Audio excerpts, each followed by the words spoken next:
An amazing situation. I mean, the most candidates since 1966, 9 of them, which sort of makes you feel, well, probably there are no strong leaders in there. When looking at the leadership elections, ignore the polls that ask the general public, because really it's the Diet members, the parliamentary members that choose. The only poll that's covered that is Yomiuri. Yomiuri poll shows 3 people well ahead. First of all, there's neck and neck, there's Ishiba and Takaichi, and then some way behind them is Koizumi, the son of the famous. The only 2 people go through, and after that, it's the only voters are the Diet men. There are no rank and file to speak of in the voting. And the likelihood is that if you look at the different groups, there are a number of different groups that are likely to move their support across to Takaichi, and Ishiba is more on his own. You've got to remember that he worked under 4 different governments in cabinet positions and managed to stab them all. Sorry, 3 of them managed to stab them all in the back. So I think there are quite a lot of people in the LDP that are quite suspicious of him, and it shouldn't be surprising that Takaichi will pick up a lot of votes in that. What we like about Takaichi is she's basically a reboot of Abe. So she's from the Abe faction, by far the biggest faction, about twice the size of any other faction.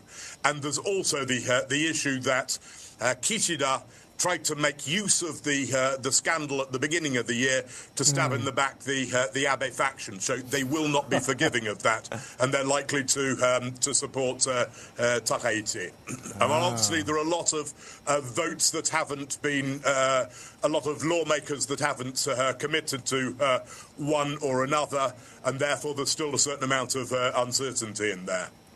Nicholas, you were talking about Takaichi being that Abe reboot. I'm wondering, perhaps she would be good for equity markets, but would she be good for Japan's economy, given that some of her policies could lead to a weaker yen, which has, of course, been a major concern in terms of import costs impacting inflation? Well, I think what you're getting to is, as the Abe faction was very much print and spend.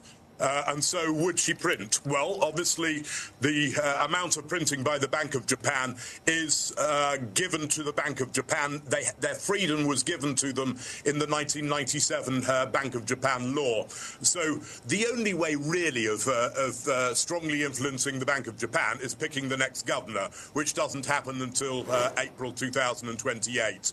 So I think the likelihood is that really what decides the yen is what happens with the much bigger steps that the Fed takes. So they tend to move in 25 or 50 basis point clips, whereas the Bank of Japan has been moving in 15, and they've been quite timid so far. But I think the likelihood is that they will, whoever is picked, they'll probably hike either, say, 15 bips in October or 25 in December. But I don't think that they will they'll give way to whoever's in charge. So Takaichi, if you're right, and it is Takaichi, right? She's 63, so that's pretty good for sort of even dry-aged Wagyu, right? What do we, I mean, she comes as her background Minister of Economic Security, at least right now, or ahead of the elections. What do we know about her feelings on the fiscal situation, on taxation, and on rates on yen? What do we know about her thinking?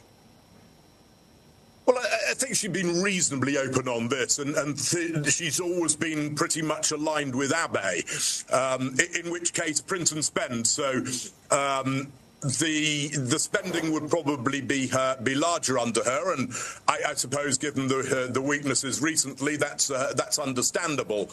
At the moment, what we have is the government is giving massive subsidies on energy to hold down prices, and the Ministry of Finance is trying to end that.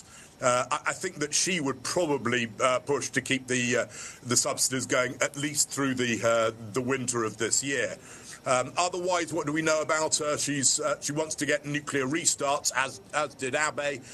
Wants to push very hard on that. I think that would be that would be quite positive. I mean, obviously, the main reason Japan's got a trade deficit is because it's importing so much hydrocarbons, because it used to get 30% of its electricity generation from nuclear power. It would also obviously help its carbon footprint.